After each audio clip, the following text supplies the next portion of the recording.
नहीं कोई नहीं। Lecture number 12। भाई फिजिकल क्लास में किसी का सवाल हो क्लास के बाद आ जाए करे, वो जो रूम है उसमें मैं फ्री होता हूँ 10-15 मिनट। ग्रुप्स की कोई जरूरत नहीं है, आप आए आप आके पूछें, वेलकम। क्लास से पहले भी 10 मिनट फ्री होते हैं, आप पहले आए बाद में आए, जब मर्जी आए। Question number 15, past paper IS 38। अच्छा यार, ये अब स्टैंडर्ड खोलना पड़ेगा साथ, तो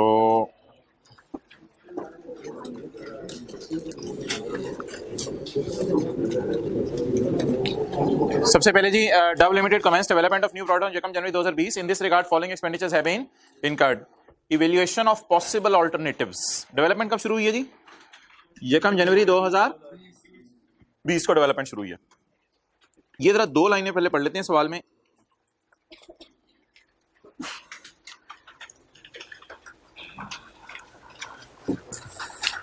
डेवलपमेंट कब शुरू हुई? 1 जनवरी 20 को। रिकॉर्डिंग क्राइटेरिया कब मीट हुआ? तो यकम जनवरी 20 से यकम अप्रैल 20 तक डेवलपमेंट ही चलती रही, बट बुरी वाली जनवरी फरवरी मार्च से रिसर्च हुई नहीं प्रोजेक्ट में, डेवलपमेंट ही चलती रही। फ्रॉम यकम जनवरी 20 से यकम अप्रैल 20 तक बुरी वाली डेवलपमेंट। एंड कमर्शियल प्रोडक्शन कब शुरू हो गई? कमर्शियल प्रोडक्शन चीजों की फैक्ट्री के अंदर शुरू होती है या R&D डिपार्टमेंट में?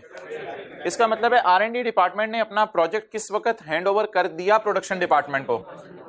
तो बताएं, साइंसदान किस दिन आए? यकम दिन। कब गए? अब आए और गए वाली तारीख डिसाइड हो गई, ये दो बॉर्डर हैं, इनके दरमियान में आइडेंटिफाई करना है कि किस दिन से अच्छी वाली डेवलपमेंट शुरू हुई। तो अच्छी वाली डेवलपमेंट कब से शुरू हुई? यकम अप्रैल से। तो इसका मतलब है कि जनवरी फरवरी मार्च बुरी वाली डेवलपमेंट चली, और अप्रैल मई जून जुलाई अगस्त सितंबर अक्टूबर अच्छी वाली डेवलपमेंट चली। ये कितने महीने? 3, 1 2 3 4 5 6 7 महीने, और आखिरी 2 महीने की अमोर्टाइजेशन होगी, लेकिन उसकी मेरे ख्याल से डिस्कशन की जरूरत नहीं है। ओके चलें जी, लेट्स स्टार्ट। यार मैं ना पहले यहां लिख रहा हूं कि ये इसमें से क्या रिसर्च है क्या डेवलपमेंट है, फिर एक्सपेंस या कैपिटलाइज में बाद में आपको बताऊंगा। तो ऊपर उसने लिखा नहीं कि रिसर्च भी हुई या नहीं हुई, लेकिन ये पहली लाइन जरा पढ़ें, इवैल्यूएशन ऑफ पॉसिबल अल्टरनेटिव्स। अभी सबर, अभी महीने के चक्कर में नहीं पढ़ना, पहले जरा नेचर का पता चल जाए ना खर्चों की क्या है। इवैल्यूएशन ऑफ पॉसिबल अल्टरनेटिव्स, तो ना यार, इवैल्यूएशन ऑफ पॉसिबल अल्टरनेटिव्स ये आपको पैरा 56 में मिलेगा। ये जरा देखिएगा, इवैल्यूएशन ऑफ पॉसिबल। आप बता दें जी, ये आज मेरे ख्याल से पहली दफा ये पैरास खोलने पड़े हैं, फर्स्ट टाइम ये पैरास खोलने पड़े हमें, जिसमें हमें जाके ढूंढना पड़ा कि ये रिसर्च है या डेवलपमेंट है। बता दें जी ये क्या है?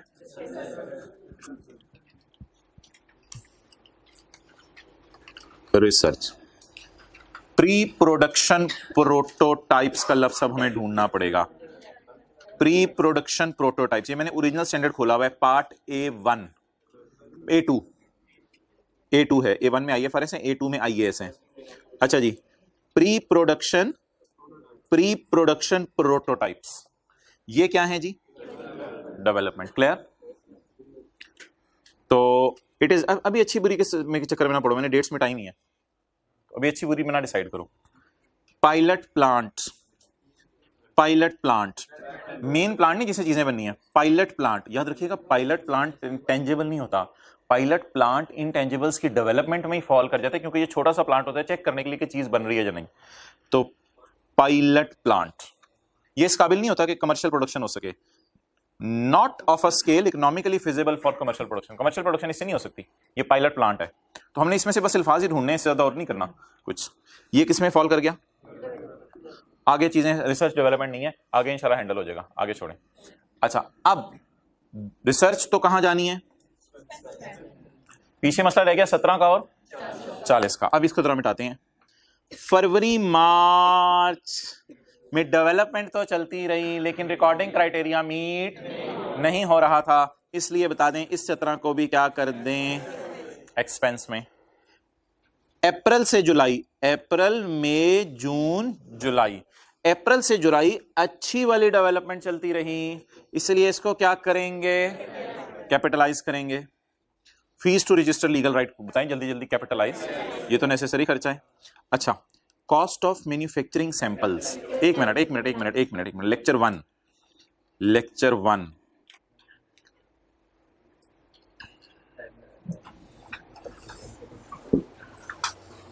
कॉस्ट ऑफ टेस्टिंग, आइए 16 की revision. Cost of testing whether asset is functioning properly after deducting proceeds from selling the item such as samples produced.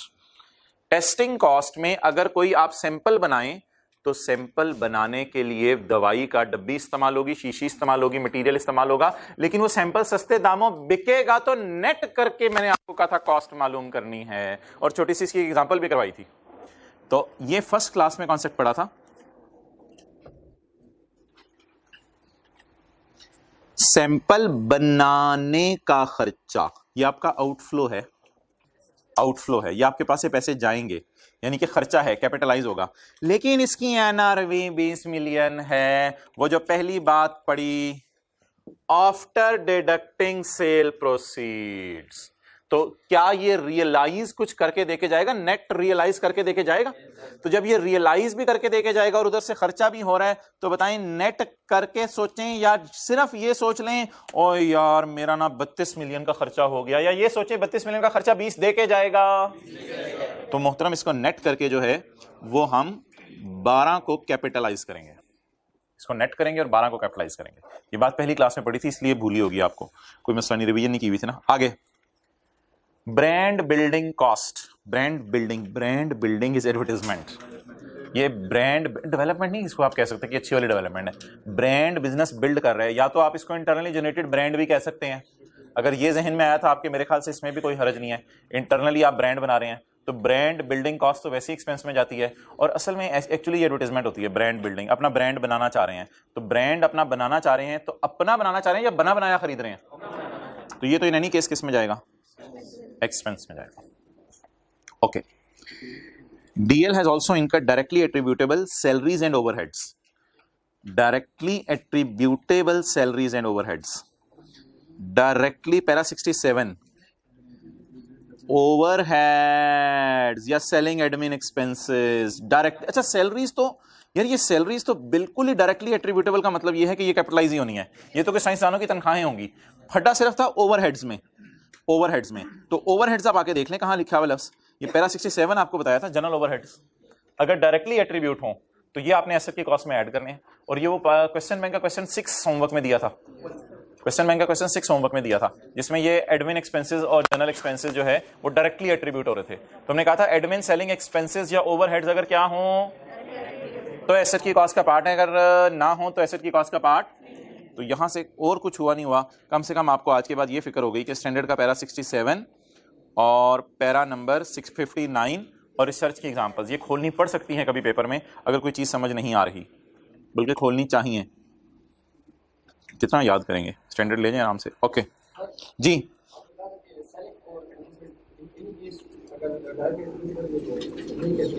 मैंने कहा था ट्रेनिंग और एडवर्टाइजमेंट अगर डायरेक्टली एट्रीब्यूटेबल हो तो हमेशा आपने फिर भी एक्सपेंस में डालनी है। सेलिंग, एडमिन और ओवरहेड्स की बात नहीं की थी, ट्रेनिंग और एडवर्टाइजमेंट, चाहे ट्रेनिंग एडवर्टाइजमेंट साथ लिख भी दे directly attributed, training advertisement by default ही हमेशा किस में जानी है?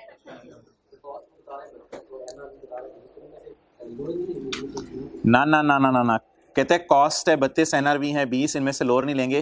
Try to understand, it is outflow, it is inflow. क्या मतलब? कॉस्ट ऑफ मैन्युफैक्चरिंग सैंपल्स, मिसाल के तौर पे आप दवाइयां बना रहे हैं, तो दवाइयां बनाने के लिए जो शीशी है और जो मटेरियल है और जो उसका गत्ता है उसकी कॉस्ट ये पड़ी है।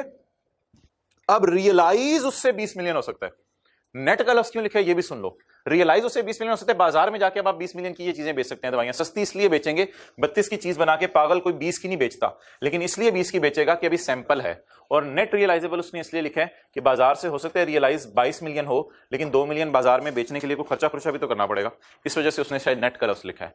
लेकिन ये रियलाइज होना है तो ये इनफ्लो है, और ये कॉस्ट ऑफ मैन्युफैक्चरिंग सैंपल है, ये क्या है? और इसीलिए इसने इसको ऊपर उसका in this following expenditures have been incurred, ये सारे आउटफ्लो हैं। लेकिन ये जो स्टार के साथ डला हुआ है ये इनफ्लो है। बहरहाल यार आपको पता है पेपर में एक ना एक आइटम ऐसा आता होता है जिसने टफ टाइम देना होता है, कोई नहीं 20 मिलियन का किसी ने गलती से कुछ कर दिया होगा, नो प्रॉब्लम एट ऑल, बाकी तो मार्क्स बंदा ले सकते हैं। अच्छा, डीएल इज आल्सो इनका directly attributable salaries and overheads of 5 and 1.5 respectively in each month over the development period। अच्छी बुरी का लफ्ज़ नहीं लिखा, over the development period, it means कि जनवरी से अक्टूबर तक मुसलसल क्या होता रहा है, बोले ये वाले खर्चे होते रहे हैं। कैसे पता चला जनवरी से अक्टूबर तक? Over the development period. Clear? Over the development period लिखा हो ना, या ओवर द अचीवरी development? Over the development period. तो compute the cost of new product, पहली requirement compute the cost of new product. वो मैं निकालता हूं, ऊपर से पकड़े 40, देख रहे हैं ऊपर 40 पकड़े, 15 पकड़े, 32 माइनस 20 12 पकड़े, 16 पकड़ने की जरूरत नहीं, 5 और 1.5 को जमा कर दें, टाइम सेव करना है कर दें, 5 और 1.5 को जमा कर दें, 6.5 जरब ये पर मंथ है, तो इसका मतलब है 1 2 3 4 5 6 7 मल्टीप्लाइड बाय 7। जो भी ये जवाब आएगा, ये हमारे सवाल की पहली रिक्वायरमेंट है कि इनिशियल मेजरमेंट कितने हैं, 112.5। दूसरी सवाल की रिक्वायरमेंट पढ़ें जी। Also discuss the reasons for ignoring any. Ignore किसको किया उसे मैं जरा हाईलाइट कर रहा हूं। इनको मैंने इग्नोर किया, इनकी रीजंस बता दें। तो this falls under the definition of research, this is an example of research as per IAS 38, जो भी इंग्लिश आप लिखना चाहें, therefore it will be charge to P&L। और though it falls under the examples of development as per IAS 38, but recording criteria were, therefore it is also not capitalized, and this is brand building cost which may be considered as advertisement या internally generated brand, इसलिए इसको किस में डालना है।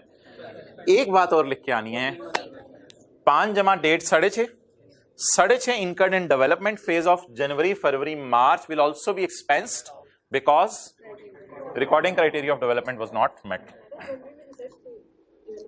जनवरी में research चल रही थी, ठीक है, इन्होंने सही किया, जनवरी में रिसर्च चल रही थी, लेकिन मैं असल में ना सवाल वाले ने ऊपर से ऐसे कंजूसी किया लिखते हुए कमेंस डेवलपमेंट ऑन यकम जनवरी, लेकिन नीचे आके पता चला तो रिसर्च चल रही थी। लेकिन कोई मसला नहीं, चाहे जनवरी में रिसर्च चल रही थी, चाहे बुरी वाली डेवलपमेंट चल रही थी, इट इज ऑल एक्सपेंस।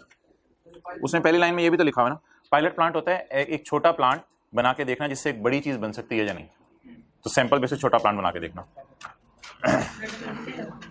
जी नहीं 6 क्राइटेरिया क्यों लिख के आने हैं, नहीं, not at all. Discuss the reasons for ignoring any expenditure, बस। जी क्या सवाल है? ओके, आ जाए जी लीज में। कल वाला सवाल निकालें, होमवर्क वाला।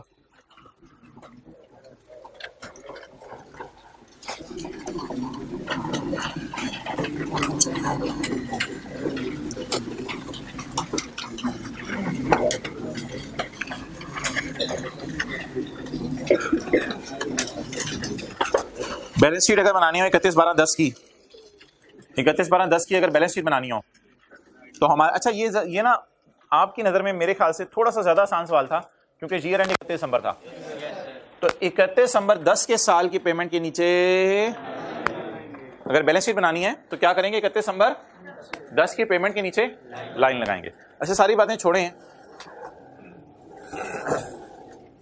सारी चीजें जरा रिवाइज करते हैं।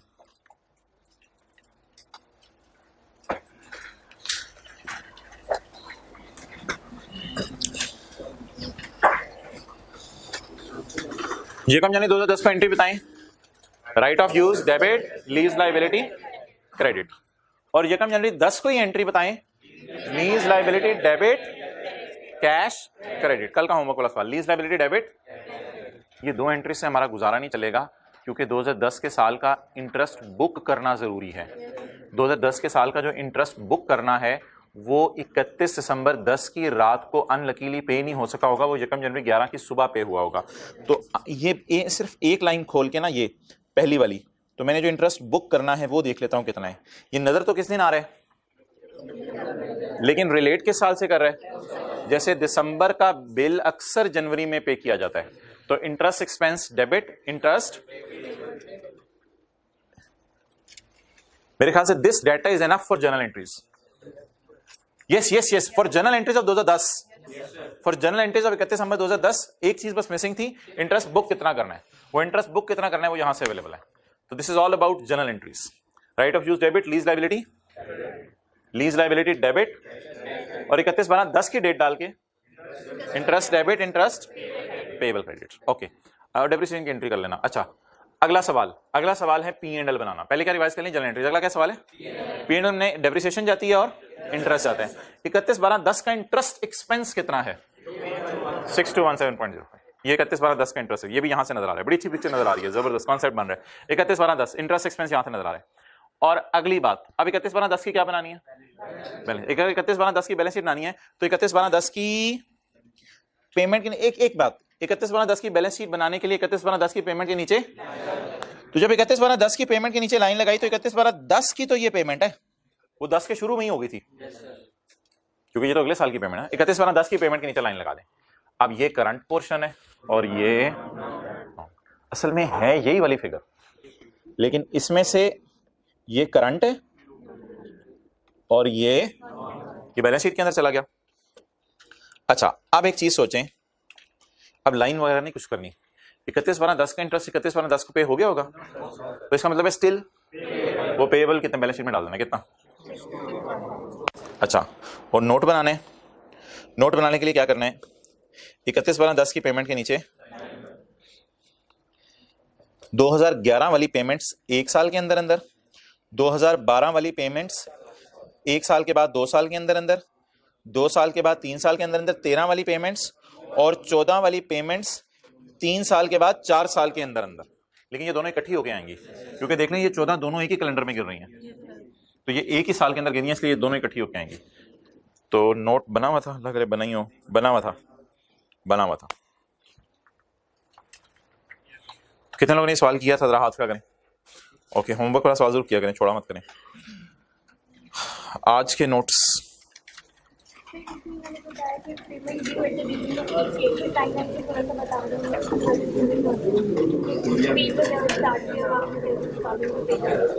द फॉलोइंग, अच्छा जरा कल वाले होमवर्क के सवाल पे आए। The following facts pertain to lease शुरू हुई है जनवरी 10 को। साल की payments are payable at the beginning of each year. तो कितने साल की लीज है जी, 5 साल की लीज है, तो पेमेंट साल के शुरू में होनी है 1 2 3 4 5 साल, 10 11 12 13 14। तो इधर कितने की पेमेंट हो जाएगी, 18.829। तो ये 5 किस्तें हो गई, और 5वां जो आपने पैसे देने हैं 4000 वो यहाँ आ गए। Annual lease payments due payable at beginning of each year. अच्छा, इनका सवाल है कि ये पेएबल क्यों है, ये तो पे हो गया होगा 1 जनवरी को। नहीं भाई, जिस वक्त एग्रीमेंट सुबह 9 बजे बन रहा होगा उस वक्त तो पे नहीं होगा, 9:05 पे होगा। और वैसे भी जब एग्रीमेंट में लिखा होता है ना कि due at beginning of each year, तो एग्रीमेंट एक कहानी से सुना रहा होता है कि हर साल के पहले दिन पे हो जाया करेगा। जैसे अक्सर सवालों में लिखा होता है इंटरेस्ट इज, आने वाले दिनों में एक सवाल आया करेगा, interest is payable on 31 December. Agreement में लिखा हुआ है बैंक ने कि इंटरेस्ट पे होना है 31 दिसंबर को। अब पेएबल लिखा होता है, बच्चे कहते हैं पेएबल है, नहीं, वो एग्रीमेंट की क्लॉज लिखी हुई है कि इंटरेस्ट इज पेएबल ऑन 31 दिसंबर। जैसे कॉलेज वाले कहें fees is payable eight start of session. अब इसका मतलब ये नहीं कि पे ही करनी है आपने हमेशा। पेएबल का लफ्ज वैसे समझाने के लिए बोला जा रहा है कि fees is payable eight start of session. इसका मतलब अगर आप बैठे हुए हैं तो आपने पे कर दी हुई है, लेकिन अभी भी आप शायद फीस का फॉर्म जाके पढ़े, उस पर यही लिखा हुआ पेएबल एट स्टार्ट ऑफ। तो इट डजंट मीन कि ये पेएबल पूरी जिंदगी रहेगा। ओके,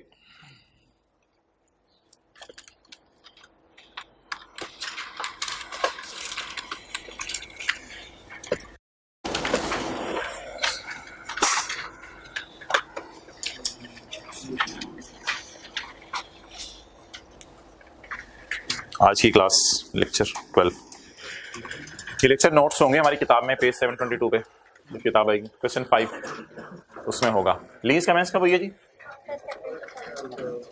लीज टर्म 3 साल, और एनुअल रेंटल्स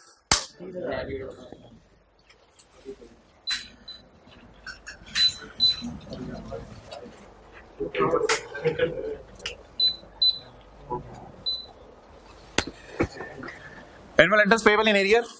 एनुअल रेंटल का पे किया जाएगा, पेएबल इन एरियर नहीं कि पेएबल ही रहेंगे हमेशा। पेएबल इन एरियर मींस साल के एंड पे हो जाया करेंगे। Are payable in arrear being first payment made on, जाहिर सी बात है यार, यकम अप्रैल 2007 है तो पहली पेमेंट कब होनी है? 31 मार्च 2008। तो अप्रैल, मई, जून, जुलाई, अगस्त, सितंबर, अक्टूबर, नवंबर, दिसंबर, जनवरी, फरवरी, मार्च। तो यकम अप्रैल 2008 को नहीं पेमेंट होनी बल्कि 31 मार्च 8 को। Interest rate is 15%। अच्छा हिंट छोड़ें अभी। रिक्वायर्ड क्या जी? किस साल की? कुछ को तो समझ आ गई होगी।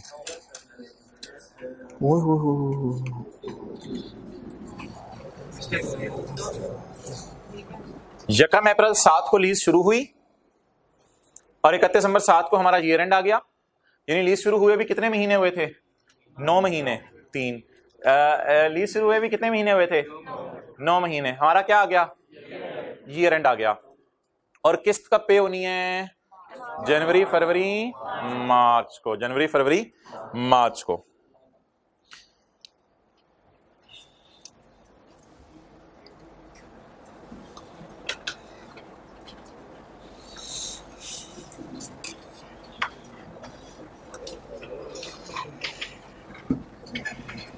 लीज कितने साल की है?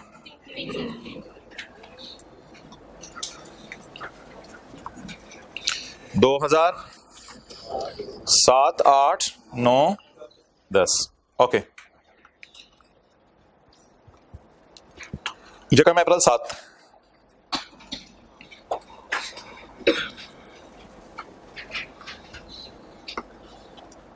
यकम अप्रैल 8 से 31 मार्च 9 और इन द एंड यकम मार्च 9 से बोले 31 मार्च 10 तक। तो लीज कब शुरू हुई जी? यकम अप्रैल 7।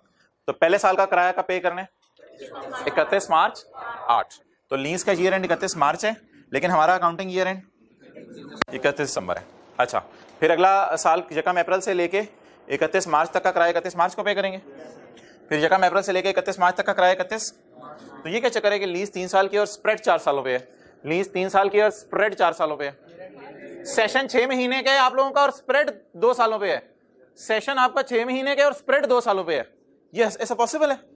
हाँ, अक्टूबर में क्लासें शुरू हुई, अक्टूबर, नवंबर, दिसंबर, फिर अगला साल शुरू हो जाएगा जनवरी, फरवरी, मार्च। तो आप कह सकते हैं 6 महीने का सेशन मैंने 2 सालों में कवर किया। 2 कैलेंडर्स में कवर है ना, 2 कैलेंडर्स में फैला हुआ है। 6 महीने का सेशन, 6 महीने की क्लासें 2 सालों के अंदर स्प्रेड है, यानी 2 अकाउंटिंग ईयर्स के अंदर स्प्रेड है, 2 कैलेंडर ईयर्स में स्प्रेड है। It is possible. तो लीज कितने सालों की है? 3 सालों की, लेकिन 4 अकाउंटिंग ईयर्स पे इसलिए स्प्रेड है कि स्टार्ट ऑफ ईयर से शुरू नहीं हो रही। अगर थोड़ा सा इसको मैं पीछे ले आता, कोई ऐसी साइंस होती मैं आपको लाके दिखाता, ये सारी लाइनें इकट्ठी मूव करती पीछे। अगर थोड़ा सा मैं इसको पिंग को पीछे ले आता तो फिर तो जबरदस्त हो जाना था। पहला साल इधर एंड होना था लीज का, दूसरा साल और तीसरा साल इधर एंड हो जाना था। लेकिन अभी अकाउंटिंग ईयर एंड और लीज ईयर एंड में फर्क आ गया। तो मुझे बता दें, हमारा यहाँ पे बैलेंस शीट बना के यूजर्स को देनी पड़ेगी। 9 महीने की डेप्रिसिएशन और 9 महीने का इंटरेस्ट, 9 महीने की डेप्रिसिएशन और 9 महीने का इंटरेस्ट आएगा उस बैलेंस शीट में, बिल्कुल आएगा। और सो ऑन स्टोरी चलती रहेगी। तो बात बड़ी आसान सी है, अभी खोलना शुरू करते हैं तो बात हो जाएगी। तो अकाउंटिंग ईयर एंड और लीज ईयर एंड में बताएं फर्क है या सेम है? हिंट, पहला हिंट पढ़ें जी, क्या है पहला और आखिरी? Always prepare as per lease year end. वो किसके मुताबिक बनाने? लीज ईयर एंड के मुताबिक। अमोर्टाइजेशन शेड्यूल किसके मुताबिक? 31 मार्च के मुताबिक, 31 दिसंबर के मुताबिक, 31 मार्च के मुताबिक। तो पहले वो बच्चों का काम जल्दी से कर लेते हैं, फिर आगे चलते हैं। लीज पेमेंट्स जी कितने कराए हैं जी? 3 कराए। कितने के? 30,000 के। ये कितना आ गया? टोपो का ऊपर भाई, नीचे नहीं आना यार, वो बुरा बना रहे हैं। Present value of lease payments. वो तो नहीं देख रहा ना, कैमरा ना तो लेके जाना, सादा काम करें। कुछ काम ऐसा नया हुआ मैं खुद बताऊंगा, कैमरा ना तो लेके जाऊंगा। 30,000 इंटू बोले समझाया यार तुझे। 1 माइनस 1.1 15% रेट है, raise to power minus divided by point. तो नया काम करना हुआ मैं बताऊंगा, कंफर्टेबल तरीके से चलें। 6-8 इंटरेस्ट सारे सालों का 90 माइनस 6-8 497 21503 अमोर्टाइजेशन शेड्यूल कुछ नहीं, रिलैक्स नॉर्मल तरीके से। Amortisation schedule date, instalment, principal, interest और बैलेंस। इधर लाओ। अच्छा, डायग्राम देखने की जरूरत नहीं है, डायग्राम देखने की जरूरत नहीं है जी हजरात। लीज कब शुरू हो रही है? यकम अप्रैल 7 को। और पहली पेमेंट कब है? आप पेमेंट्स बता दें कब कब होंगी। 31 मार्च, पहले सुने मेरी बात, पेमेंट्स कब कब होंगी? 31 मार्च 8, 31 मार्च 2010। कोई नई चीज करनी है मैं खुद बताऊंगा, अभी तो नॉर्मल तरीके से चलने में सवाल। यकम अप्रैल 2007 पहली किस्त, दूसरी किस्त, तीसरी किस्त, नॉर्मल तरीके से सवाल चलने में। 6-8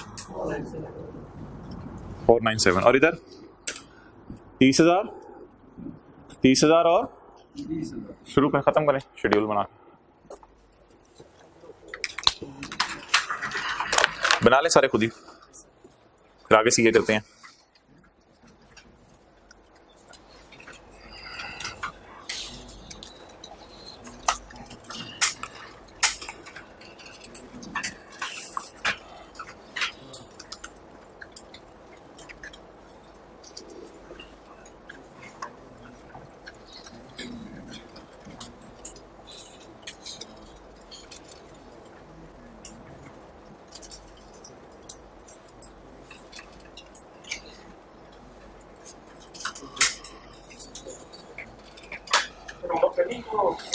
देखो अब पहली सवाल रुपीज में है तो बस पॉइंट्स आपने नहीं लगाने, आ गया पॉइंट्स लगाने की जरूरत नहीं है, तो रुपीज में है।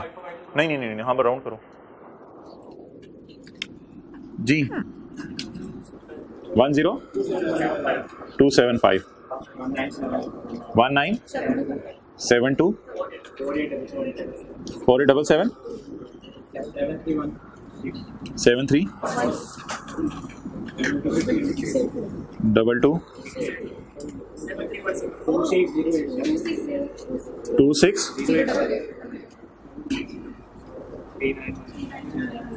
391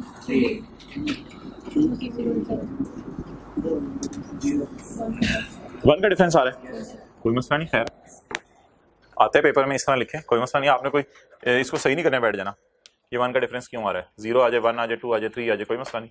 आने में इतना टाइम नहीं होगा पेपर में कि रीचेक करें।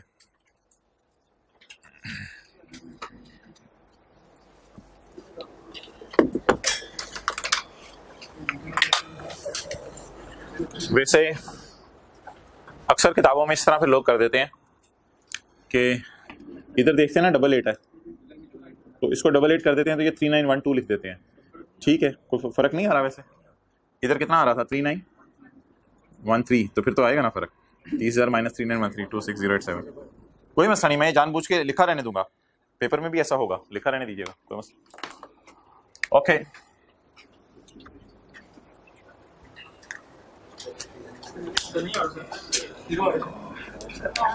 ये देखो ना, 8 में से 7 माइनस होगा तो 1 तो आएगा ना। तो फिर आपकी फिगर कौन सी है डिफरेंट आ रही है वो बता दो। फिगर कौन सी वाली चेंज करूं? एंड पे तो 0 नहीं आ रहा ना, क्योंकि 8 में से 7 माइनस करो तो 1 आ रहा है।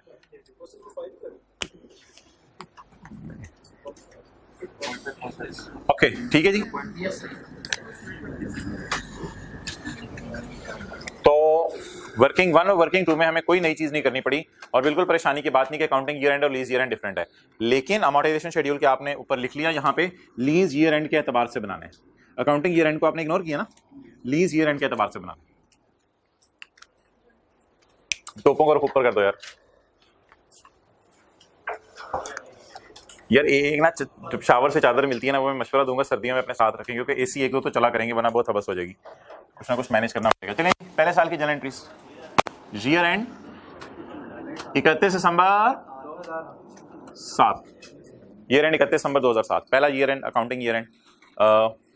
बताएं जी, 1 अप्रैल 2007 right off use debit, liability credit कितने से? 68497। ओके, अब आप हजरात ये बता दें कि हमारे साल में कोई पेमेंट हुई, या पेमेंट तो अगले साल होनी है? अगले साल होनी है। अच्छा जी,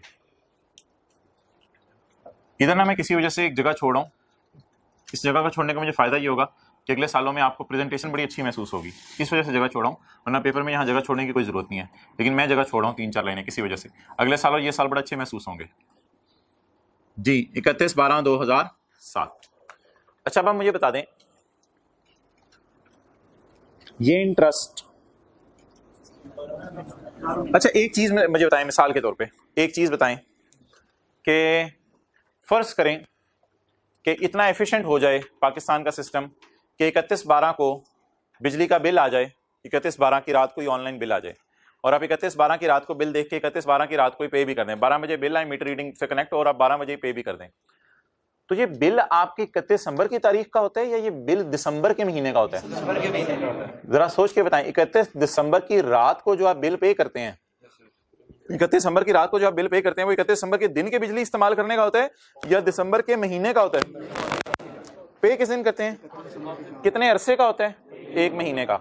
अच्छा, लीज में महीने का इंटरेस्ट नहीं पे हो रहा होता, क्योंकि किस्तें सालाने, तो इंटरेस्ट भी साल का पे हो रहा होता है। तो ये जो मैं 31 मार्च 2008 को इंटरेस्ट पे कर रहा हूं, ये 31 मार्च 2008 के दिन का इंटरेस्ट है या किसी एक साल का इंटरेस्ट है? ये किस साल का इंटरेस्ट है वो तो बड़ा इजीली हमें पता चल रहा है। ये 2007 के 9 महीने का इंटरेस्ट है और 2008 के 3 महीने का इंटरेस्ट है। अच्छा, मुझे बता दें, इस इंटरेस्ट में से 31/12/7 की रात को कितना पे हो चुका है? कितना पे हो चुका है? लेकिन कुछ ना कुछ पेएबल तो रिकॉर्ड करना चाहिए ना। यूजर्स को फाइनेंशियल स्टेटमेंट शो करने के लिए लीज्ड एसेट इस्तेमाल कर रहे होंगे मशीन, और मशीन से यूनिट्स प्रोड्यूस कर रहे होंगे, तो मशीन से फायदा तो लेना शुरू कर दिया हुआ हमने। यूनिट्स प्रोड्यूस करके सेल भी 9 महीने की रिकॉर्ड करनी शुरू कर दी होगी, क्योंकि जब 1 अप्रैल से मशीन हमने इंस्टॉल कर दी होगी तो मशीन से यूनिट्स भी बन रहे होंगे, यूनिट्स बन के चीजें भी बिक रही होंगी, 9 महीने की सेल भी आ रही होगी उनकी, तो उसके वजह से। और अगली बात यह है कि 2008 में आप इसको खर्चा रिकॉर्ड नहीं कर सकते ना। 2008 में इतना हैवी खर्चा एकदम रिकॉर्ड कैसे करेंगे? ये तो खर्चा थोड़ा सा पिछले साल का भी बनता है। तो आप 10275 के कितने हिस्से कर दें? 2 हिस्से कर दें। तो 10275 पे उंगली रखें, बोले तोड़ो तोड़ो तोड़ो तोड़ो, बल्कि तोड़ो तोड़ो, यानी कि पहले साल में 9 महीने और अगले साल के सिर्फ। लेकिन अगले साल की भी बात करने की जरूरत नहीं है। मुझे बता दें, 31/12/7 की रात को सारे इंटरेस्ट के लिए लायबल फील कर रहे होंगे या इस इंटरेस्ट के कुछ हिस्से के लिए लायबल फील कर रहे हैं? कितने हिस्से के लिए? 9 महीने के इंटरेस्ट के लिए। अब आप जनरल एंट्रीज में आके आपने ये काम शुरू करना है, जो काउंटिंग ईयर एंड और लीज ईयर एंड की जैसे मसला आ रहा था। क्या ही अच्छा होता है 31/12/7 की रात को पे हो जाता, तो फिर हमें इसको ब्रेक करने की जरूरत नहीं पड़नी थी। लेकिन ये हमारे साल की बजाय अगले साल भी 3 महीने बाद पे होगा। अच्छा, ये कितने अरसे से रिलेट करता है? 12 महीने से। हम बुक कितने अरसे का फिलहाल करें? 9 मंथ्स का बुक करें। करवाएं जी entry, interest expense debit, interest payable, और बात वही कि 31 मार्च 8 को 31 मार्च 8 के दिन का इंटरेस्ट नहीं पे किया जा रहा, 12 महीने का पे किया जा रहा है। 10 इंटू 9/12 7706।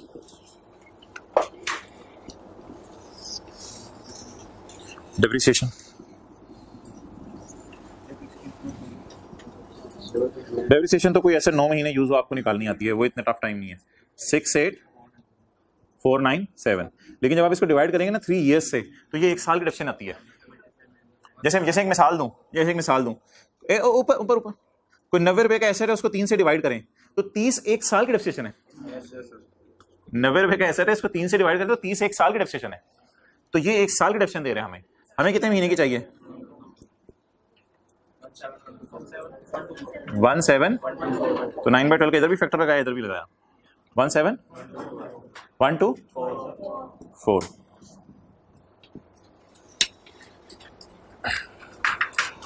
मेरा पास का तजुर्बा ये है कि जो अगले साल की एंट्रीज है ना, वो थोड़ी सोचनी तो पड़ेगी, लेकिन 60-70% बच्चे कर देते हैं।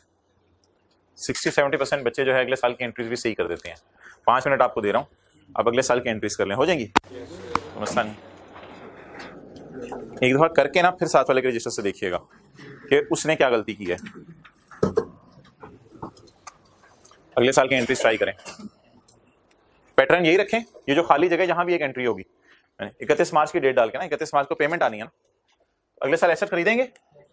बोले बोले, अगले साल किराया देंगे? किराया देंगे? अगले साल इंटरेस्ट बुक करेंगे? बोले बोले, और अगले साल डेप्रिशिएट करेंगे? तो अगले साल मैंने 3 डेट्स डाल दी आपके सामने, इन डेट्स पे एंट्रीज कर दें, जल्दी करें। वो नजर आ रहे व्हाइट बोर्ड यहां तक, दरमियान तक?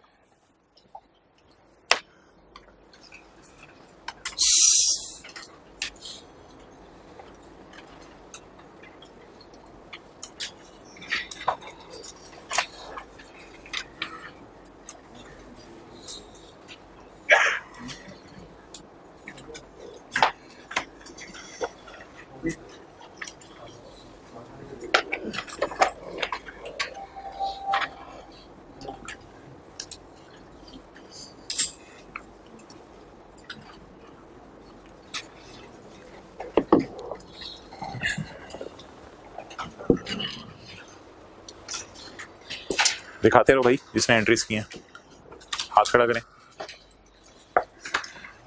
पूरी करना है, डेफिनेशन तक जाओ फिर मुझे बताओ कर रहे हो।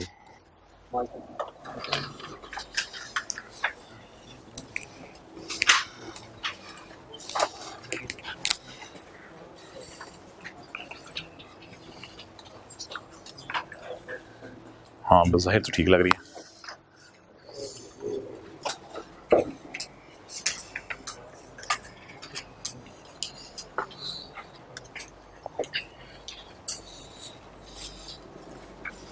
ब्रैकेट में आप लोग शो नहीं करे ये फिगर कैसे निकली है, एक फिगर आप लोगों ने निकाली है लेकिन ब्रैकेट में शो नहीं करे वो फिगर कैसे निकली है। ब्रैकेट में शो भी करें एग्जामिनर को जी।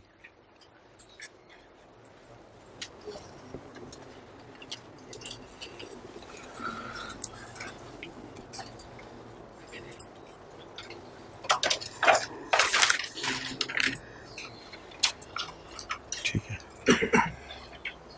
अच्छा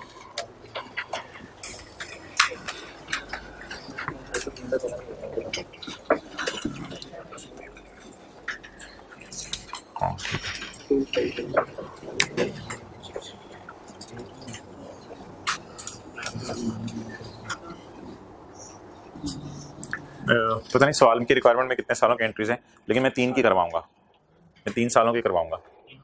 ओके चलें जी। 31 मार्च 2008, मार्च 2008 को जी 30,000 से क्या क्रेडिट करूं? कैश। जहन में क्या रखूं? अगला साल शुरू हो गया है, तीसरे महीने का एंड आ गया है, मैं वहां खड़ा हूं, अगले साल तीसरे महीने के एंड पे खड़ा हूं, तो अगले साल तीसरे महीने के एंड पे कैश पे करना पड़ेगा। कैश कितना जी? 30,000। ओके, अगले साल कैश क्रेडिट। लीज लाइबिलिटी को कोई 9/12 3/12 नहीं करना आप लोगों ने, ये एग्जैक्ट बस किया करनी है। लीज लाइबिलिटी डेबिट जी 19,725। अच्छा, इसमें 3 महीने का जो पिछले 9 महीने का जो पिछले साल पेएबल बुक किया था वो पे हो रहा है, और इसमें जो जनवरी फरवरी और मार्च का इंटरेस्ट हमारे साल का बुक करने की जरूरत नहीं है पेएबल के तौर पे, वो साथ ही पे भी हो रहा है। पिछला जो 9 महीने वाला बुक किया है वो भी इस दिन पे हो रहा है, और इस साल का जनवरी फरवरी मार्च का इसी साल पे हो रहा है, इसलिए उसका पेएबल बनाने की जरूरत, उसे डायरेक्ट इंटरेस्ट एक्सपेंस में डाल देते हैं। तो पुराना पेएबल खत्म करें पहले, 777 पुराना पेएबल खत्म हो गया, पुराना पेएबल खत्म होके पे हो गया ना, interest payable debit cash credit. अच्छा, और जो बाकी बचा इसका उसको 3/12 भी किया जा सकता है और डिफरेंस लेके भी निकाला जा सकता है। तो मैं फिलहाल 3/12 कर रहा हूं, इंटरेस्ट एक्सपेंस इंटू 3/12। किस किस महीने का? जनवरी फरवरी मार्च का डायरेक्ट पे हो गया, हमारे साल का था, हमारे साल ही पे हो गया 2569। लेकिन एक मसला है, खर्चा हमने सिर्फ 3 महीने का डाला है अभी। हालांकि नहीं, मैं अब 2008 की बात कर रहा हूं। 2008 में खर्चा अभी 3 माह का डाला है, लेकिन खर्चा 12 माह का डालना चाहिए, तो 9 माह का खर्चा और डेबिट करेंगे। ठीक है, अब कौन सा खर्चा डेबिट करेंगे, वो अगली पेमेंट उठाएंगे और अगली पेमेंट में से निकालेंगे। क्लियर? तो पिछले साल कितने महीने लीज एसेट इस्तेमाल हुआ था? 9 महीने। तो खर्चा कितना डेबिट हुआ था? 9 महीने। अगले साल तो लीज एसेट पूरा, तो खर्चा कितना बुक हो गया? 3 महीने का पे भी हो गया बल्कि साथ ही, और कितना खर्चा अभी और रिकॉर्ड करना है? अच्छा, अब बता दें 31 मार्च 9 को जो पेमेंट हो रही होगी उसमें 2009 के 3 महीने का होगा। 31 मार्च 9 को जो पेमेंट हो रही होगी उसमें 9 के 3 महीने का होगा, और हमारे के कितने महीने का होगा? हमारे के 9 महीने का होगा। तो हमारे साल का 9 महीना इससे तोड़ के अलग करने हैं। क्लियर? बोले जी क्या एंट्री बनेगी?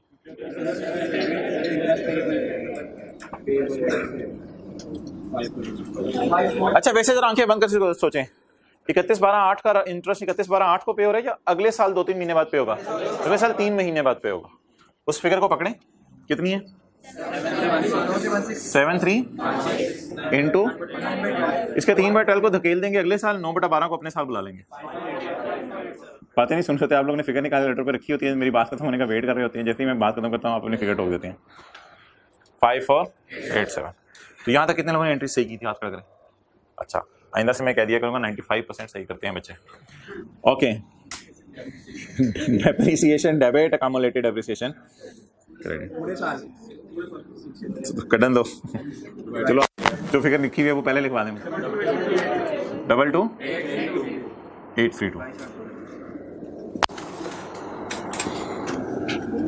तो ये जगह सिर्फ कॉन्सेप्ट बनाने के लिए छोड़ी थी ताकि समझ आ जाए इस साल किराया पे नहीं होना और इस साल किराया पे होना है।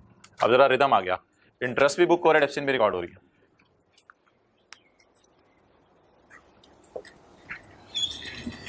अगले साल की आपने कर तो ली होंगी, लेकिन 1-2 मिनट में दे रहा हूँ जिन्होंने नहीं की। अगले साल की 31/12/2009 की।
फिर 31/12/8 का साल है ये ईयर एंड 31/12/9।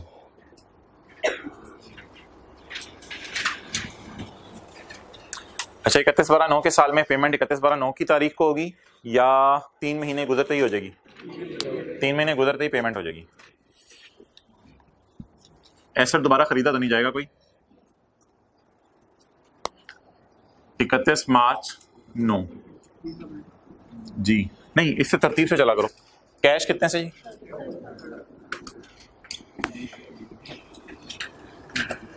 Lease liability 222684। जरा इधर देखें एक मिनट। ये जो इंटरेस्ट है इसमें तो हमारे साल के सिर्फ 3 महीने पड़े होंगे। सोचिए जरा, 31 मार्च 9 को जो इंटरेस्ट पे हो रहा है, सिमिलर जैसे 31 दिसंबर को जो बिजली का बिल पे हो रहा है वो दिसंबर के महीने का होता है, लेकिन ये पूरे साल का होगा। तो हमारे साल का कितना इंटरेस्ट इसमें पड़ा हुआ है? 3 महीने का, और बाकी पिछले साल के 9 महीने का पड़ा हुआ है।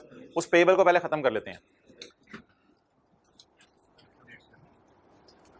ये वाला, और इसको तोड़ के 3/12 इसका अलग निकाल लेते हैं।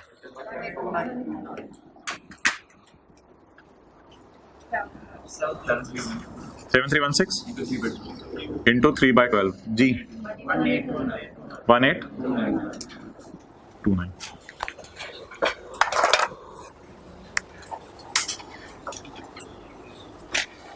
किसी फिगर को आपने नहीं तोड़ना, ना इंस्टॉलमेंट को ना प्रिंसिपल को, सिर्फ जहां जहां इंटरेस्ट आता है ना वहां वहां ये मसला आता है। इंस्टॉलमेंट प्रिंसिपल के बारे में परेशान नहीं होना। ओके 31/12/9। अच्छा थोड़ा सा सोचें अभी कितने महीने का इंटरेस्ट रिकॉर्ड करके आए हैं थोड़ी देर पहले, कितने महीने का? जनवरी फरवरी मार्च का कर लिया। अब अप्रैल से दिसंबर का तो अगले साल के मार्च में पे होगा। उस फिगर को पकड़ के उसके 9 महीने इधर बुला देते हैं। इस फिगर को पकड़ेंगे 3913 interest expense debit interest payable credit कितना जी 3913 इंटू 9/12 कितना जी 2935।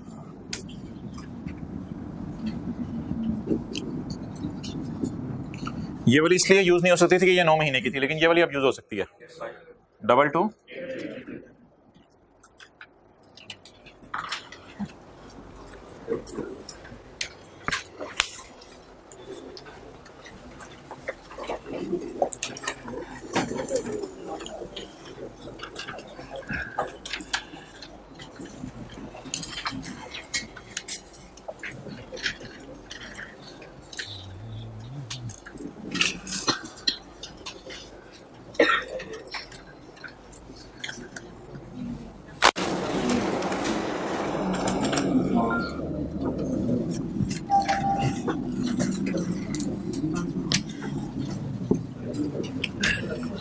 मैं P&L बैलेंस शीट नहीं पहले बना रहा, मैं पहले नोट बनाने लगा हूं। नोट में सिर्फ मैच्योरिटी एनालिसिस, जगह छोड़नी है छोड़ दें। P&L बैलेंस शीट के लिए एक पेज छोड़ दें। ये कोई एंट्री नहीं है ना, 31 मार्च 2007 को कोई पेमेंट नहीं थी ना, तो ये ऐसे जरा रिदम से सिमेट्री सी बन गई। हमारे साल किराया पे नहीं हुआ, अगले 2 साल किराया पे हुआ है क्योंकि लीज का पहला साल था। तो असल में मैं ये चाह रहा था ये एंट्रीज एक तरतीब से आई। ये आखिरी 9 महीने का इंटरेस्ट बुक हो रहा है। ओके 31/12/2007 का आप मुझे सिर्फ नोट बना दें, लेकिन 1 से 2 मिनट लीजिएगा, ज्यादा टाइम नहीं लगेगा। 31/12/7 का नोट बना दें, मैच्योरिटी एनालिसिस सिर्फ।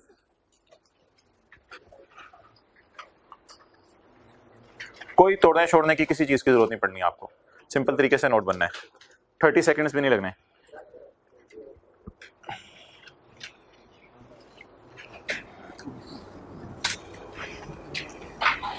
भाई के एक्शन से मैं इंप्रेस हो रहा हूँ, इनके पास जादुई छड़ी है, आखिरी रो में बैठ के ना ऐसे कर रहे हैं। करीब है कि 1-2 दफा इन्होंने किया था तो लाइन लग जानी है।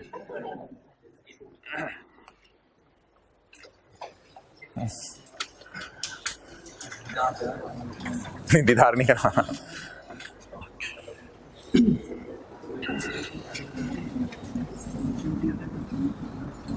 पता नहीं क्या नाम है ऑर्गेनाइजेशन का, लिखा नहीं हुआ। Company X note to the financial statements for year ended 31/12/2007।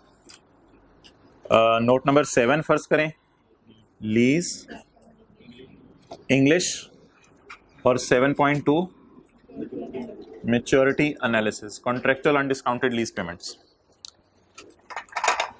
31/12/7 का नोट बनाने के लिए 31/12/7 की पेमेंट के नीचे लाइन लगा दो। 31/12/7 के साल में अनलकीली कोई पेमेंट नहीं है, तो हम यही लाइन लगा सकते हैं। अब 31/12/7 वैसे भी फील करें दोनों के दरमियान ही आ रहा है 31/12/7 की तारीख। अब देखें इस चक्कर में पढ़ने की जरूरत नहीं है कि नीचे वाली फिगर क्या है, सिर्फ एक बात सोचनी है। 31/12/7 के लिए विद इन 1 ईयर कौन सा? 31/12/8। 31/12/8 में 30,000।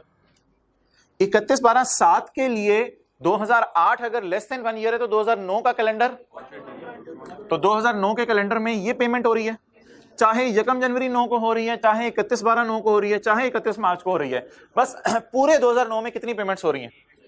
एक पेमेंट हो रही है।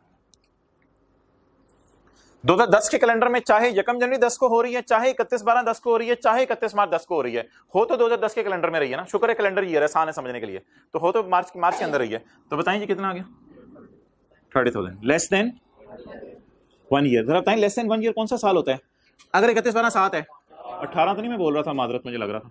अच्छा लेस देन 1, 1 to 2, ये कौन सा साल होना चाहिए प्रैक्टिकली? 2009 का साल होना चाहिए। ये अपने समझने के लिए लिखते हैं, पेपर में लिखना 2 to 3। कितना आ गया जी? ओवर।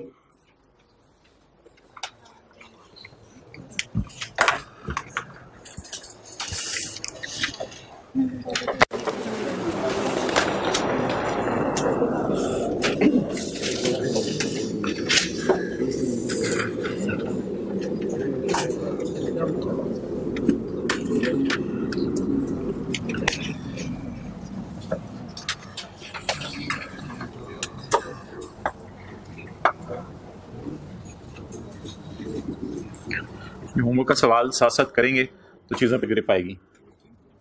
अभी तक हमने पहले दिन एनुअल पेमेंट्स का सवाल किया था, फिर सेमी एनुअल का किया था, क्वार्टरली का तो होमवर्क में था उसकी, खैर एनुअल का किया था, सेमी एनुअल का किया था, फिर उसके बाद कल बिल्कुल ही कहानी बदल गई थी। कल तो एडवांस में पेमेंट्स हो रही थी, तो आज ईयर का थोड़ा मिसमैच आ रहा है।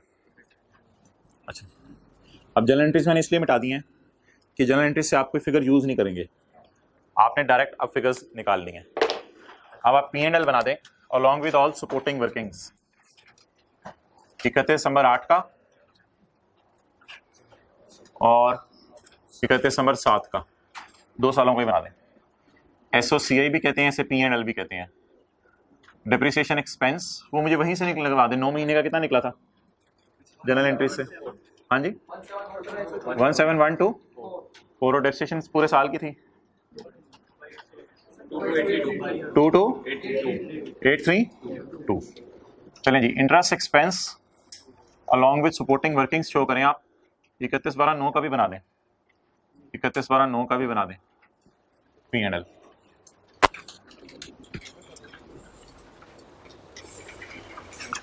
और आप जनरल एंट्रीज आप देखेंगे या अमोर्टाइजेशन शेड्यूल से इंटरेस्ट एक्सपेंस निकालेंगे।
तसल्ली से बात सुननी है और जिस तरह आप लोगों ने सोचा आपका अपनी जगह, जिस तरह मैं कह रहा हूं उस तरह आपने सोचना जरा।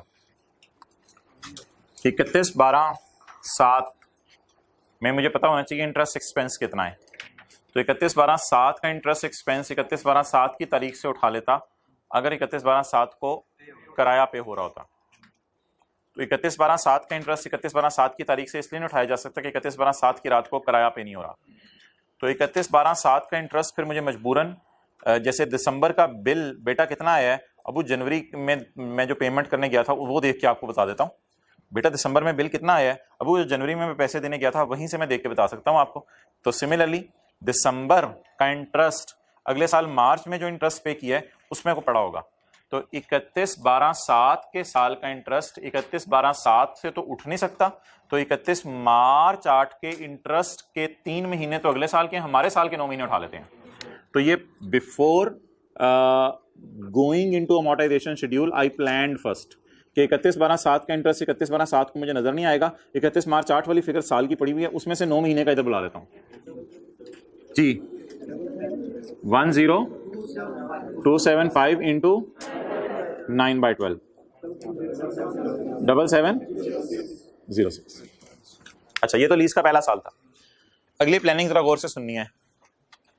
31/12/8 का इंटरेस्ट उठाना है। ऊपर तारीख क्या लिखी हुई है? 31/12/8 का। अमोर्टाइजेशन शेड्यूल की तरफ क्यों देख रहे हैं? मैंने तो मना किया। 31/12/8 की तारीख देख के अपने माइंड में कुछ सोचना है। 31/12/8 के साल का पहले 3 महीने का इंटरेस्ट 31 मार्च वाली से उठा लेते हैं। 31/12/8 वाले का इंटरेस्ट जनवरी फरवरी मार्च का, 2008 का कैलेंडर ध्यान में रखें ना, जनवरी फरवरी मार्च का इंटरेस्ट उठा लेते हैं 31 मार्च 8 से, और अप्रैल से दिसंबर वाला उठा लेते हैं 31 मार्च 9 से उठा लेते हैं। अप्रैल से दिसंबर वाला 31 मार्च। इस तरह यू विल प्लान एंड इस तरह यू विल थिंक। P&L में फिगर लेके जानी है ना। तो जनवरी फरवरी मार्च वाला कहां से उठा लें?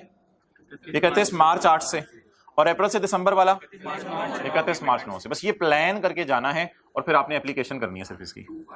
तो मेरे पास जगह नहीं है, इधर मैंने एरो खींच दिया खुला खुला करने के लिए। 31 मार्च 8 वाली फिगर ढूंढे। 31 मार्च 8 वाली, इसमें से 3 महीने का उठा लें, और 31 मार्च 9 वाली में 3 महीने तो 2009 के पड़े होंगे, 9 महीने हमारे साल के पड़े होंगे। 31 मार्च 9 वाले का कितना इंटरेस्ट? 73,160। ओके, 73 इंटू 9/12 80 कितना होगा? यही लिखा था हाथ पर, 805। क्लियर? अच्छा, अब जिस तरह मैंने सोचने को कहा 31/12/9 का, उसी तरह सोच लें। बोलें जरा। 31/12/9 के 3 महीने का तो 31 मार्च 9 से मिल जाएगा, और आखिरी 9 महीने का 31 मार्च 10 से मिलेगा। 31 मार्च 10 से मिलेगा। ओके, 31/12/9 के लिए 31 मार्च 9 पहले ढूंढे। 7316 इंटू 3/12, और 31 मार्च 10 से 9 महीने का उठाना। 3913 into 9/12 4764। So it's very simple.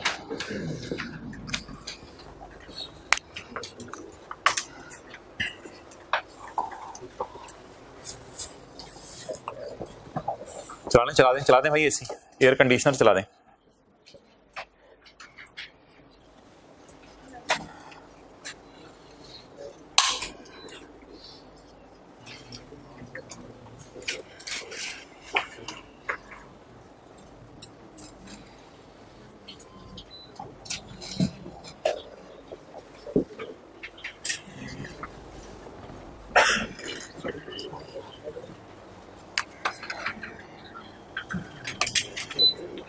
Okay, अब बैलेंस शीट में राइट ऑफ यूज और लीज लायबिलिटी में कोई टेंशन नहीं है, सिर्फ इंटरेस्ट में पेबल में थोड़ा सोचना पड़ेगा। Right off use lease liability सारा पुराने तरीके के ऊपर, तो पहले वो कर लेते हैं, right off use lease liability. लेकिन बैलेंस शीट में 2 सालों की बना रहा हूं। 31/12/2007, बस 31/12/7 पहले लिख देता हूं, 8 लिखते भी नहीं हम, अपने समझने के लिए। बैलेंस शीट पहले 1 साल की, as on 31/12/7। Okay, non current assets write off use जी, बताएंगे कॉस्ट 497 माइनस 1 साल की डेप्रिसिएशन। 1 साल की डेप्रिसिएशन, 1 साल में 9 महीने की डेप्रिसिएशन कितनी? 17124 51373। पेपर में ऐसे भी कर सकते हैं आप, इधर ब्रैकेट में 68497 minus 17124। Okay, non current liabilities, current liabilities, lease liability, current portion of lease liability. अच्छा, बैलेंस शीट में लीज लायबिलिटी मालूम करने के लिए और मैच्योरिटी एनालिसिस बनाने के लिए 2 बातों में हमने लाइन लगानी होती है। 31/12/7 की बैलेंस शीट बनाने के लिए 31/12/7 के साल में अगर कोई पेमेंट है तो उसके नीचे लाइन लगा दें। ओके, अब बता दें, मैंने आपको कहा ना प्रिंसिपल को तोड़ना है ना इंस्टॉलमेंट, किसी चीज को नहीं तोड़ना, सिर्फ इंटरेस्ट को तोड़ना होता है। जी बता दें 31/12/7 के साल के लिए करंट पोर्शन कौन सा होगा? 31/12/8। 31/12/8 के 12 महीने, उसमें तीसरे महीने बाद ही एक पेमेंट हो रही है, तो ये किधर चला जाएगा? ब्लू मार्कर से करते थे लेस देन 1, ये नहीं माजरत, करंट पोर्शन, और ये नॉन करंट पोर्शन, ये इसी तरह, कुछ तोड़ने की जरूरत नहीं। बताइए करंट पोर्शन 19 और नॉन करंट 48,772। दूसरा साल भी मुकम्मल कर लें, और अगर किसी ने इंटरेस्ट पेबल डालना है यहाँ पे उसको भी इजाजत है, दूसरा साल मुकम्मल करें।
हाँ जी,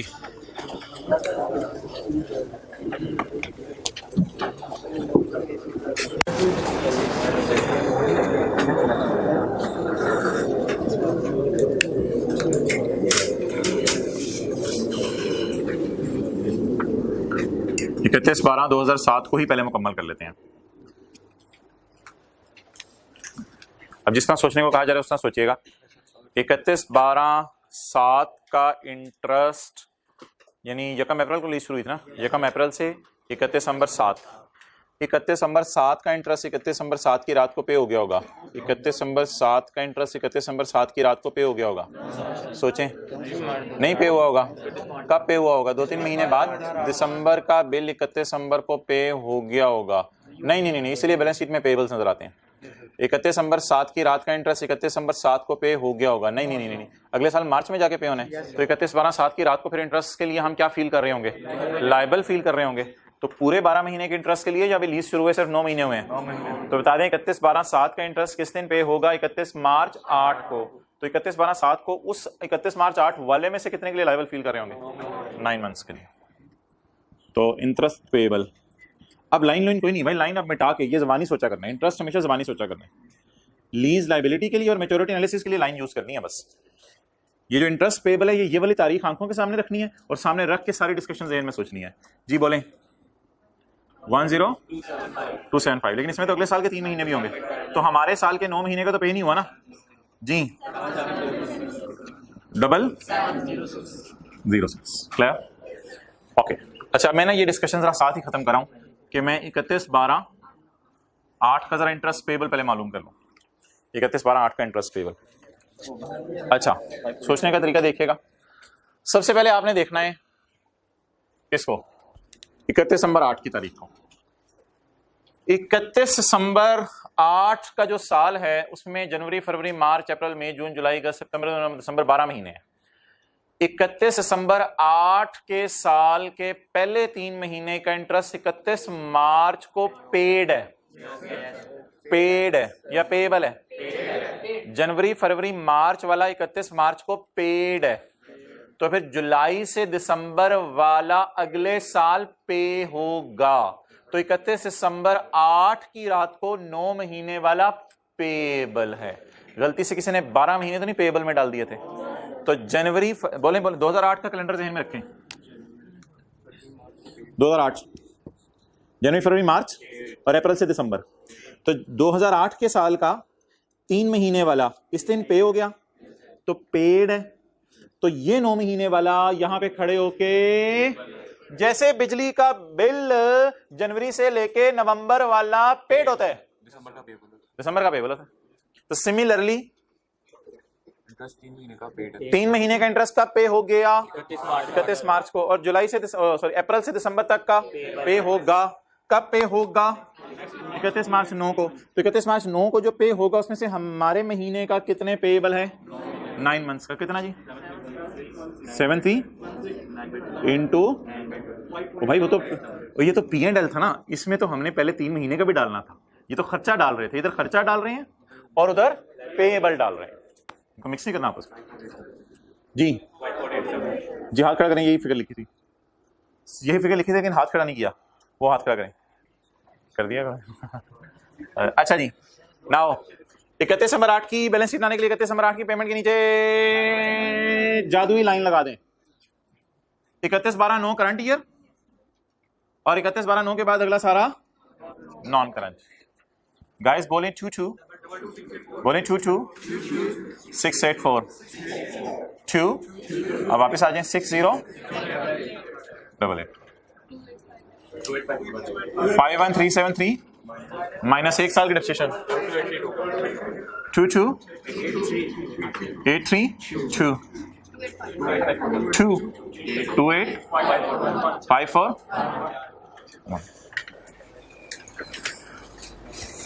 इन द एंड एग्जामिनर सब कुछ देख के क्या कहेगा?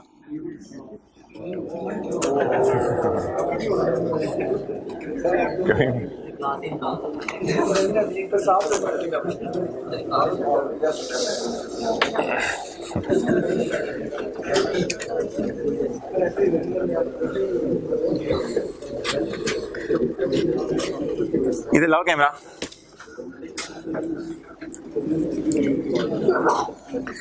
हैरानी होती है कि एक बंदा आधा सवाल नहीं करके आ सका पेपर में। आई कैप चीख के पुकारता है, कई दफा आई कैप में सेमिनार हो, कहते यार बच्चों को कह दो खुदा के लिए आधा सवाल सही कर दिया करें, हम इतना सा चाहते हैं। वो ऐसे अब रिवीजन शुरू की IAS 38 पे इतने दिन लगा दिए कि जो मेन टॉपिक्स अगले रहते हैं उनकी रिवीजन ही नहीं कर सके। तो जो बंदा टॉपिक छोड़ के चला जाता है, जो उसके सब टॉपिक छोड़ के चला जाता है, फिर उसको मसला आता है। अब मिसाल के तौर पे लीज पूरी रिवाइज कर ली, अच्छा ये काउंटिंग और लीज ईयर एंड डिफरेंस है, इसका सवाल छोड़ कर तो वो इसी का सवाल आ जाता है, तो फिर वो आधे नंबर भी नहीं ले सकता उस सवाल के अंदर। तो वो कोई ज्यादा डीप डाउन जाने की जरूरत नहीं होती। मैं एक ऐसे मिसाल दे रहा हूँ, किसी की कोई ये फिगर गलत निकल आई इंटरेस्ट पेबल, तो कोई ये परेशानी वाली बात नहीं है। परेशानी वाली बात ये है कि उसको मोटिवेशन शेड्यूल ही नहीं बनाना आ रहा कि काउंटिंग ईयर एंड और लीज ईयर एंड डिफरेंट है, तो ये ज्यादा परेशानी वाली बात है। तो इसलिए हर सवाल आपने आधा सही करना होता है। हैरत की बात होती है, कोई बंदा आगे कहता है मैं फेल हो गया हूँ, तो हैरान हो जाता हूँ, आधा सवाल नहीं सही करके आ सका ये। अच्छा मैंने भी किया वैसे किया। अच्छा जी आ जाए इधर। तो यार इधर क्वेश्चन इजी लगते हैं, उधर कोई और दुनिया में ले जाते हैं आई कैप वाले आप लोगों को। हाँ और आप लोगों के साथ वाले पास होते हैं, ये देख लें 2 आंखों वाले। नहीं कल चलें, खैर नहीं, इस तरह की बातें ना किया करो।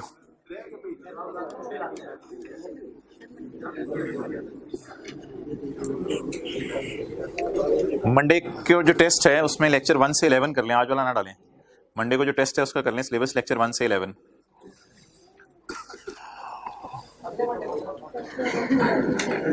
भाई तुसीं दो ही ना।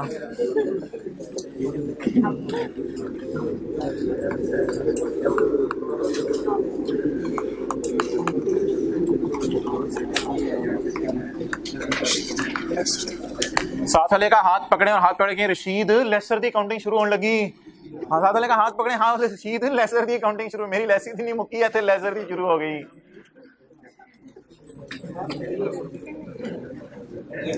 ये काउंटिंग जो हम कर रहे थे लेसी की कर रहे थे, जो इंटरेस्ट एक्सपेंस रिकॉर्ड कर रहा था और जो किराया दे रहा था। अब हम किसकी काउंटिंग की बात करने लगे हैं? लेसर की, जो किराया ले रहा होगा और इंटरेस्ट इनकम रिकॉर्ड करा होगा। ओके, एक एंट्री लेसर अपनी बुक्स में करता है, उसके बिल मुकाबिल ना लेसी कोई एंट्री नहीं करता। वो आप मुझे खुद ही बताएंगे थोड़ी देर में। लेसी की एंट्रीज बताना शुरू कर दें। लीज लायबिलिटी क्रेडिट, आगे बोलें जी। आम वाले सवाल बताएं जिसमें वो सादा सा पहले दिन जो सवाल करवाया था। लीज लायबिलिटी डेबिट,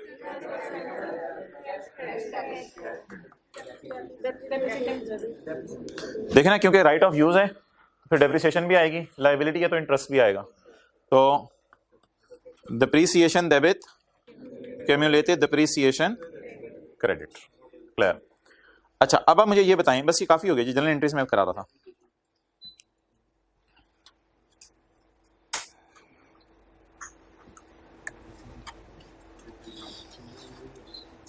थोड़ा सा साइड पे आ जाओ, नीचे लोग आ गए हैं। अच्छा जी, मैं आ जाता हूँ, खुले होके खेलो। अच्छा जी, आगे जी, अब किसकी बुक्स हैं जी? लेसर की बुक्स। लेसर ना पहले बैंक होता है, बैंक पहले होंडा से जाके गाड़ी खरीदता है, ये भी एक एंट्री होती है। एसेट डेबिट नहीं, लेसर का राइट ऑफ यूज नहीं होता प्लीज। लेसर ने तो उसको यूज ही नहीं करना, लेसर ने बस एसेट जाके गाड़ी खरीदनी है 30 लाख की और किस्तें बना के बेच देनी है। तो लेसर के पास एसेट नहीं होते, लेसर के पास गाड़ियां गोदाम में नहीं खड़ी होती। लेसी जाता है लेसर के पास, लेसर को कहता है मैंने गाड़ी लेनी है, लेसर जाके किसी मैन्युफैक्चरर से जाके गाड़ी खरीद के लाके देता है इसको। तो लेसर सबसे पहले बाजार से गाड़ी खरीदेगा। आगे एंट्रीज आप बता दें। एक्सीलेंट। लीज रिसीवेबल कौन बोले? गुड। उधर लीज लायबिलिटी लफ्ज है, इधर बोले lease receivable.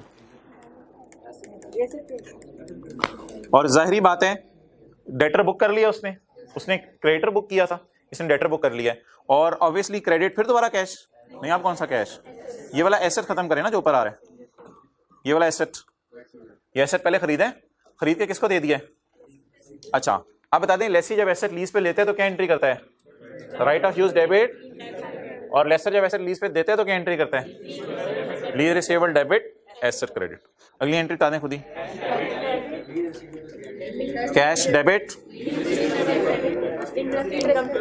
Lease receivable credit, debtor कम होगा, और इंटरेस्ट इनकम क्रेडिट। आगे बोलें जी। एक्सेलेंट। नो एंट्री, क्योंकि एसेट नहीं तो फिर डेप्रिशिएट तो नहीं कराना इसने। No entry. तो लेसर की बुक्स में डेप्रिसिएशन चार्ज नहीं होती, डेप्रिशिएट तो लेस ही कर रहा है ना। चलें जी, नोट कर लें।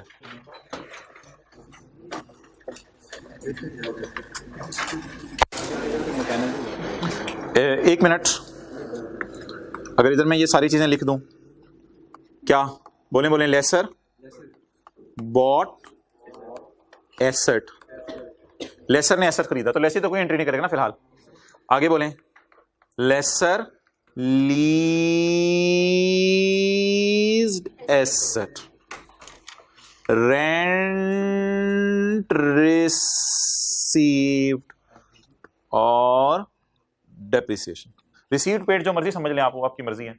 लेसी के लिए पेड है तो ये मैंने नेचर लिख दी है ट्रांजैक्शन की।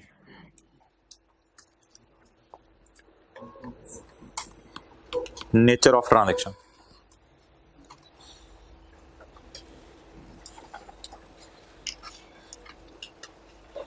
इस तरह ना बैठा करें क्लास में, लिख भी लेता हूं, समझ घर जाके लूंगा।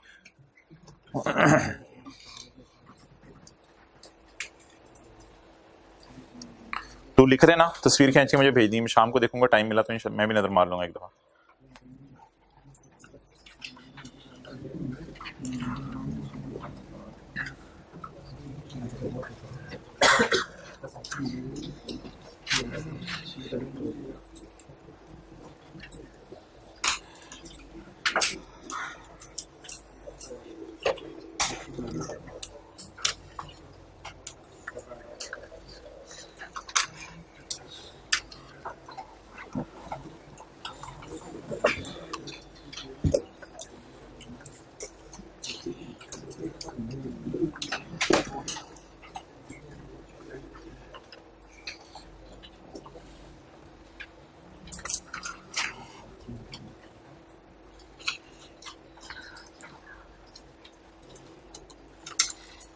होमवर्क थोड़ा सवाल आज मैं पढ़ नहीं रहा, सब लोगों ने खुद करके आना है। उसमें नीचे को नोट देख लेते हैं, रिक्वायरमेंट नहीं, एक्स्ट्रा डली हुई नोट। एक और चीज़ भी बना के आनी है जो कि सोल्यूशन भी नहीं दी होगी। अच्छा, अब 5 मिनट हम वेले बैठे हैं, तो मुझे पता है आपका टाइम ज़रूरी है, तो ऐसा करें, रिवीजन कर लेते हैं डिस्काउंटिंग की। तो क्या किसका, इस सवाल का मेरे ख्याल से उसकी ज़रूरत नहीं है, वो मेरे ख्याल से इनको बड़ा अच्छा आ गया है। हमारे साल की पेमेंट के नीचे लाइन लगानी है और नीचे फिर आगे क्या। अच्छा अच्छा भाई, रेंटल यार, मुझे एफर्ट को सिलेबस खत्म कराने में ऐसी बातें ना किया करो। रेंटल रेंटल है जी 50,000 क्वार्टरली, और इससे ज़्यादा बड़ा बड़ा लीज टर्म है 6 साल, और डिस्काउंट रेट है जी इससे ज़्यादा 12% पर एनम। चलें जी जल्दी करें, पीवी निकालें। एग्जाम्पल 1 इस तरह लिखना शुरू कर देते हैं। एग्जाम्पल 1, जल्दी जल्दी जल्दी, छेती छेती छेती।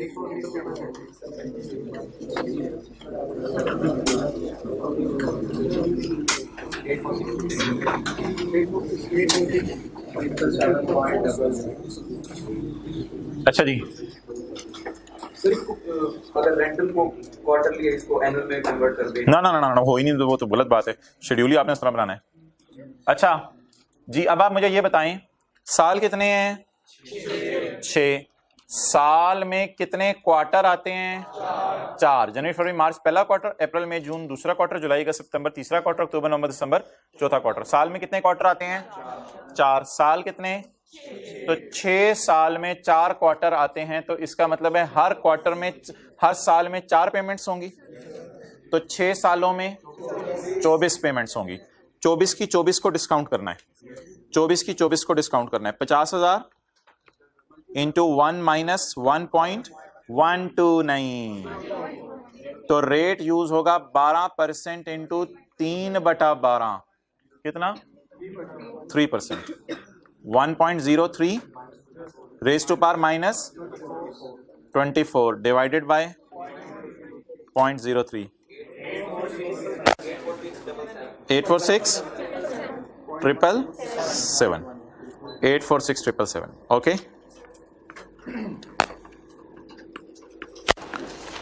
सेम डेटा लेकिन किराया आ रहा है एडवांस में। चलें जी करें।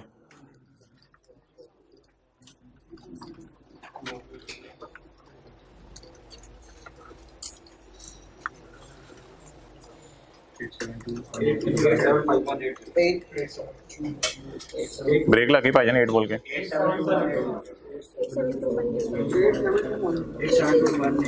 अच्छा जी, कितने साल हैं? 6। एक साल में कितने क्वार्टर आते हैं? 4 × 6 किस्तें, 24 किस्तों में से कौन सी वाली किस्त उसी दिन खड़ी होगी? पहली वाली किस्त उसी दिन खड़ी होगी, तो पहली वाली को डिस्काउंट नहीं करना। ये 50,000 आ गया, बाकी 50,000 23 दफा बचे, बाकी 50,000 23 दफा बचे, तो 50,000 into 1 minus 1.03 raise to power 23 दफा 50,000 देने हैं। 872180। अच्छा, तो अगली क्लास फौरन तो नहीं शुरू हो जाने ना, एक एक कर लें। किस टाइम? 10:30 10:30। आप आ जाएं, आप शुरू करें जो करना है।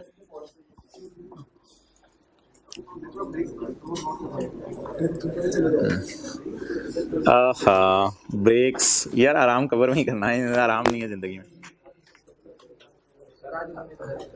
चलो छोड़ो, ठीक है जी, जाएं। सलाम अलैकुम। IS 38 का क्या लेके जाएंगे अपने साथ? चलें जाएं।